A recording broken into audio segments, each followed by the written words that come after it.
Pila na makatuig ni sir na Nadakpan atol sa entrapment operations sa National Bureau of Investigation ang managsuong na maligya og exotic animals nga mobalor og 142,000 pesos.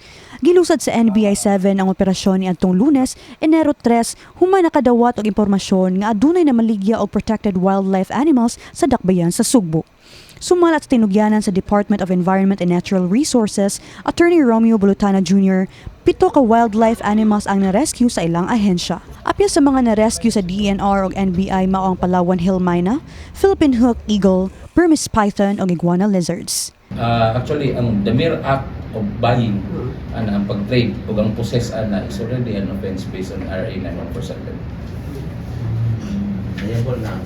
Yes. So for the record, attorney, based dun sa mga nakuha, 7 na parang mga na-rescue na mga animals, no? Wildlife animals. Alarming to kasi iba-iba eh. Yes. So, ato siguro more coordination. Ang mga suspect nga sila alias Tommy ug John nailhan sa pagpamalikya og lovebirds og langgam. Apan nakaidiya ang duha pagsulod sa illegal nga negosyo sa dihang nakita nga duna sila'y kabaligyaan sa exotic animals. Sir, kay ba mo sir ka illegal ni sir? Ha? Kay ba mo illegal? Oh, kabaw mi ma'am. Ay nanindang mig langgam pero amo lahat lami tungod sa kuan man ba? Mingaw sa mutindang hanla sa mi kwarta nang sinto sa mi. Isa man yung presyo ani sir? 140,000 ning kay tanan. Ha? Nung na-presyo man yung ani. Sila ra ni opera na sir. Katong mamalit sa namo mga langgam lab nakita mi. Nalo may kontak.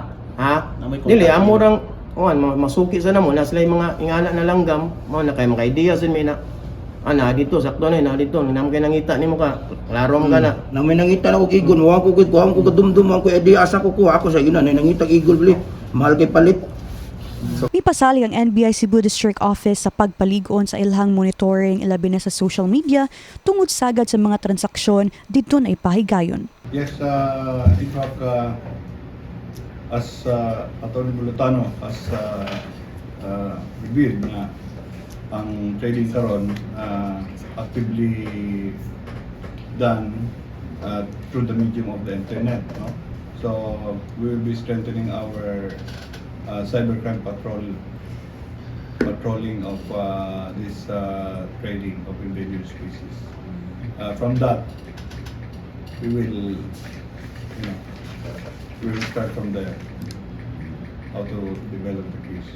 Mag-atubang og kaso nga kalapasan sa Republic Act 9147 kun Wildlife Resources Conservation and Protection Act ang mga dinakpan.